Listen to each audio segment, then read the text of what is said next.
Have you ever been in a crowd surrounded by hundreds, maybe thousands of people, and felt for just a moment like everyone in that room was breathing together? Like the music was not just playing for you, it was playing through you. There's a reason behind it. And dear listeners, like I want to mention that today we are exploring it through the story of a woman who has made it her life's work to create exactly that feeling across festival stages, across oceans, and across every border music can reach. So, here, dear listeners, welcome back to another powerful episode of Healthy Mind, Healthy Life, and to a very special episode today. I'm your host Avik, and we are doing something a little different uh, this day because my guest is not a therapist, not a coach, or not a researcher. She is an artist, and I would argue that what she does belongs in this conversation just as much as anything we have ever talked about on this show. So please welcome Myla. So welcome to the show. Thank you so much. Thank you. It's my pleasure to be on your show. And I've heard a lot of amazing things about your show. So I'm super happy to be on your show today.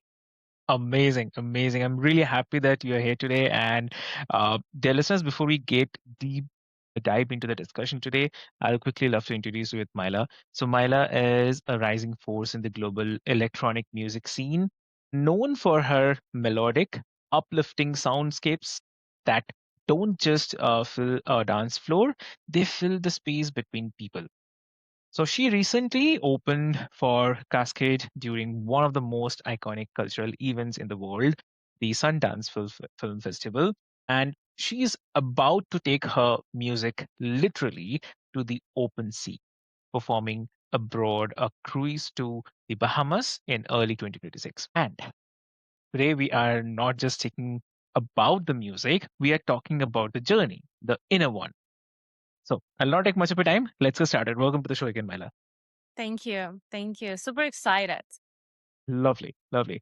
So, Myla, like I want to start somewhere really personal before we get into Sundance and Cascade and the cruise and all the exciting things that's happening in your world. So, I want to go back to the beginning, like before the stage, before the sets, before any of this was real.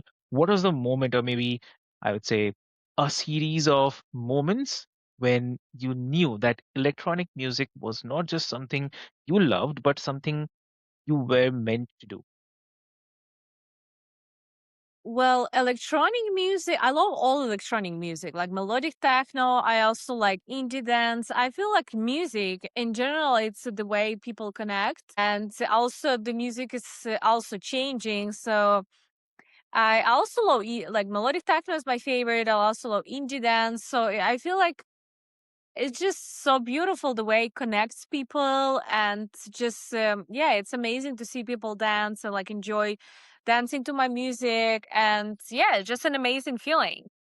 Amazing. I mean, there's something so powerful about that moment when stop treating your gift like a hobby or start treating it like a calling. And I think like most people have felt something like that at some point, that pull towards something that makes you feel most alive. So yeah, for you it happened to be music and the world gets to feel it. So let's stay with that sense of purpose because I think it runs through everything that you have built. So when we're talking about your starting, your success, your career, so I want to also bring some of the common misconceptions in a world where we're living right now. So I think people outside the electronic music world, sometimes they believe that DJing is technically skillful but emotionally surface level. So that it's entertaining and not art. So that is about the hype and not healing. So you clearly experience it very differently. So what is it that you wish people understood about what actually happens psychologically, emotionally? So if you can share. Well, I think for everyone is different. And I think as long as people just like let it go and relax and let themselves to like experience and feel. And I feel like everyone perceive things differently, right? Some people they like love different kind of music and enjoy different kind of things. So as long as people like just enjoy, want to dance and have fun and let themselves go and just relax, then it's when it's really true, I think, enjoyment, when you really like dance and let yourself go and feel like a union and connected to become basically like one movement of the whole crowd. It's such an amazing feeling. That's fascinating because what you're describing sounds a lot like the researchers describe when they talk about the music therapy, and I'd say the collective events, or maybe even the neuroscience of shared emotional experience. So, did you consciously develop the develop that philosophy, or did it come from the feeling what happens in the crowds and working backwards to understand it? I think it's well depends of the crowd. I always try to read the crowd and see what people like. So I see if the people react more to like a faster beat or like slower. So I try to like change it up and like want to make sure that people like enjoy. So basically, I always try to read the crowd. It's very important.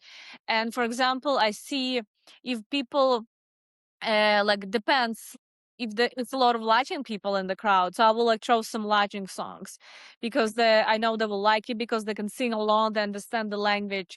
So I always try to, even though it's still the same genre, but there's different type of vocals. Actually, I have few songs that have Indian vocals, and I remember one time I had a show in Las Vegas, and it was a lot of Indian people, so I throw that Indian song, and they were like really enjoyed it because they can understand the lyrics, and I feel like it's bringing more of the connectedness to the vocals and lyrics. So I always try to read the crowd. I think it's very important to read the crowds. And whenever I'm like playing in like Latin America and I see people understand Spanish, I would just put like songs with the Spanish vocals. So I always try to read the crowd. That's like number one thing, I think. Yeah. Okay, that's really amazing, and yeah, definitely, it's very very important also what crowd is looking for, and you are presenting the same to them. So that's amazing. And if we talk about the Sundance Film Festival and opening for the Cascade, and that's not a small moment. I mean, that's a kind of performance, and that marks a before and after in an artist's life. So if you can take us there, like not just the logistical reality of it, but what was happening inside you before the set, during it, and after it? I mean, if you can. Yeah, it was so fascinating when I found out I'm gonna open for the Cascade because I love his music, and yeah, I grew up listening to his music. He's such an icon. And so before my set, I didn't see him yet. I was playing my set, and it was super cool. And after the set, when we were switching, he came, we took a few photos together. He's super nice and very sweet guy. And yeah, it was just an amazing moment. It was a lot of people. The nightclub was fully booked, and it's a huge nightclub. I think it was around like 3,000 people. And yeah, it was just such a magical moment. So after I was watching his set and see what songs he's playing and how he's reading the crowd too, and how he's like switching, see what the best. So it was just interesting to see him playing too. And after we took some photos together in the green room, he's very nice guy, very friendly. And yeah, I just felt like so fascinated that I have experienced that. It's just very magical. Amazing. I mean, opening for someone of Cascade's stature at an event like Sundance, I mean, carries an enormous amount of psychological weight as well. So, I mean, the I would say the imposter syndrome, pressure, the visibility of being seen at that level. Ooh, so how did you manage that inner game in that lead up to that? Sorry? I said, like, how did you manage the inner game in that? Yeah, it's interesting. I feel like I'm not really nervous when I go on stage for some reason. I'm like very excited to finally like play and like, yeah, I wasn't really nervous. I don't really getting nervous when I go on stage for some reason. I just already like very excited. Yeah. So yeah, but I feel like it's just been fascinating to yeah, to play in the same stage, and yeah, I'm like super excited about it. It was amazing. And yeah, but I didn't feel like nervous surprisingly. Definitely, definitely. I totally believe. And why I asked is because I think the way artists manage fear and self doubt is something that translates to every single person who are listening, regardless of the field. So, definitely. So, obviously, applaud to you. Thank you And so much. and so, what you are describing is something like I hear from so many high performers across the different fields that the moment you stop trying to make the fear go away and start learning to perform alongside it, the fear doesn't disqualify you. And it just means you care about what you are doing. And the people who rise are not fearless and they're open or they're committed to showing up anyway. So, Definitely. And yeah, it's that's easier to play in front of the big crowd than in front of the small crowd.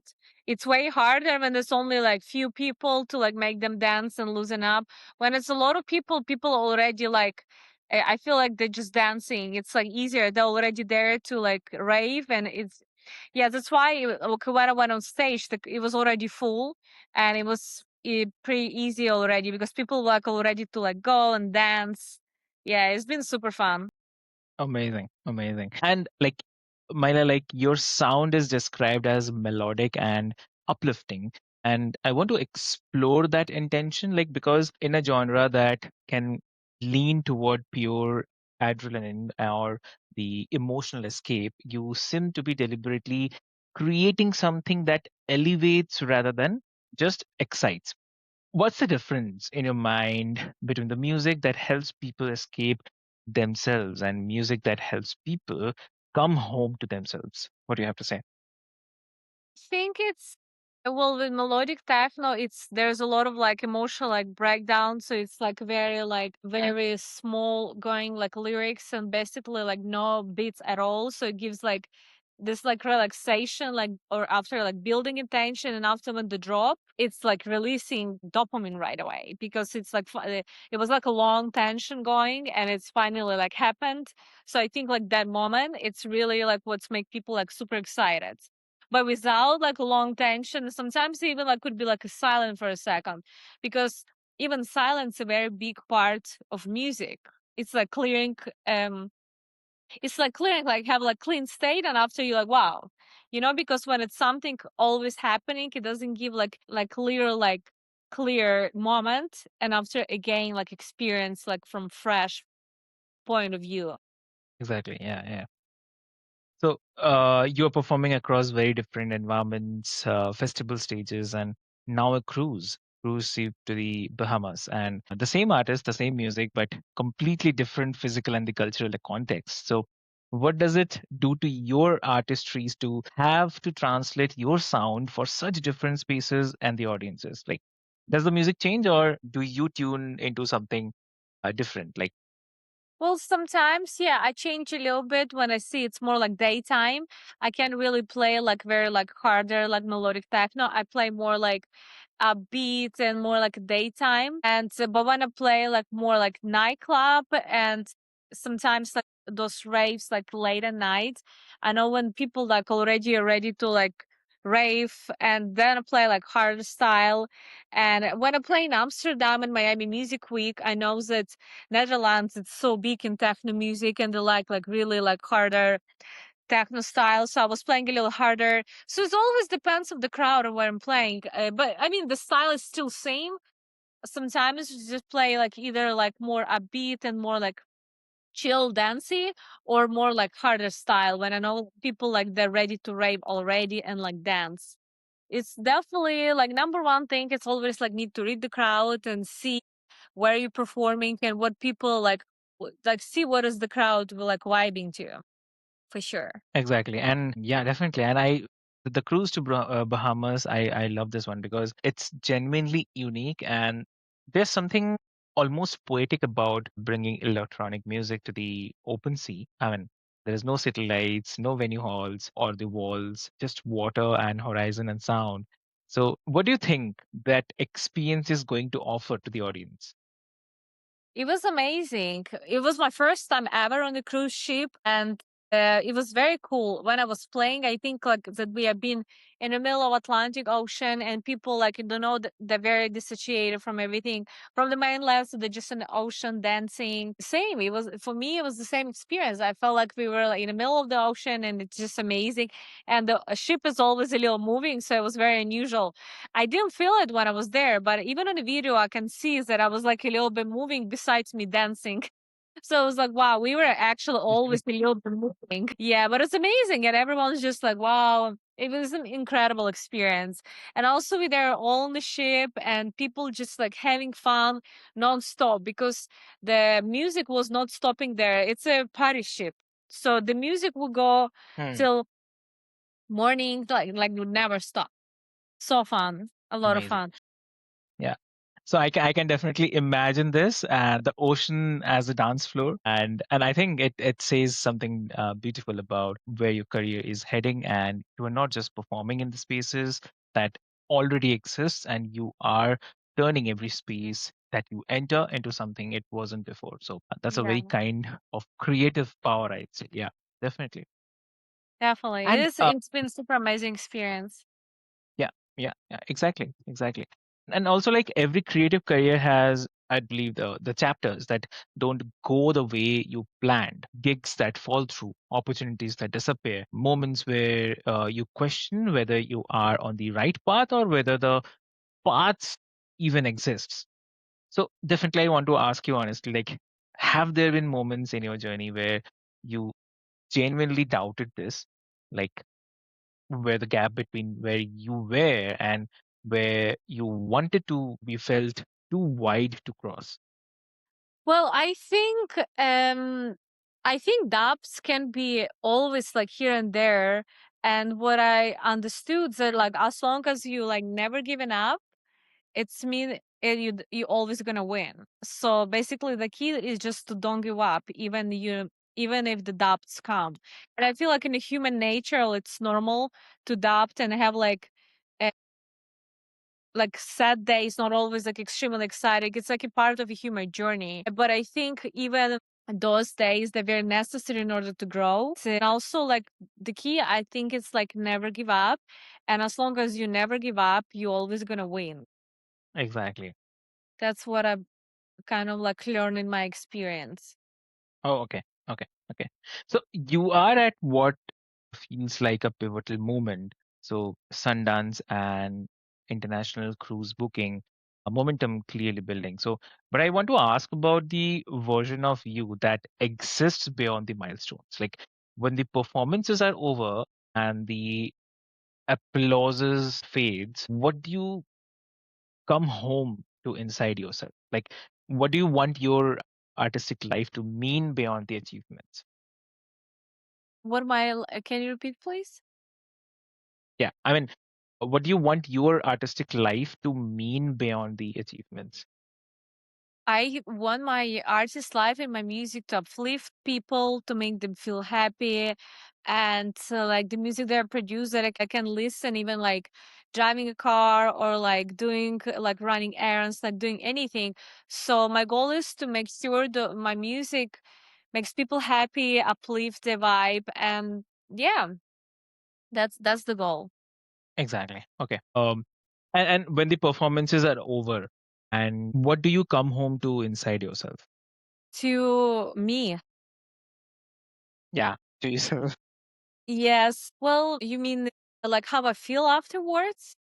Yes, I mean, you are surrounded by a lot of people and the performances, people cheering. And once all done, then you are with yourself. So when you come back, how you feel, what's what goes on in your mind.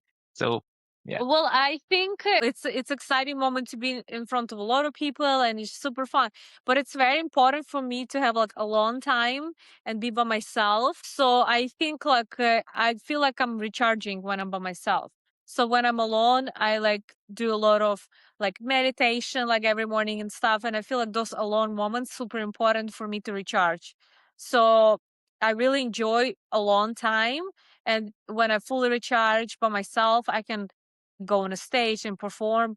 And I feel like if I don't have a quiet moments and if I'm constantly surrounded people nonstop, I feel like I can get irritated. So I definitely need like my alone time to recharge and just to be by myself before going back on a stage. I've heard some of my friends who constantly Amazing. touring, they don't like, they felt like it's depressing to come back to like hotel room by yourself.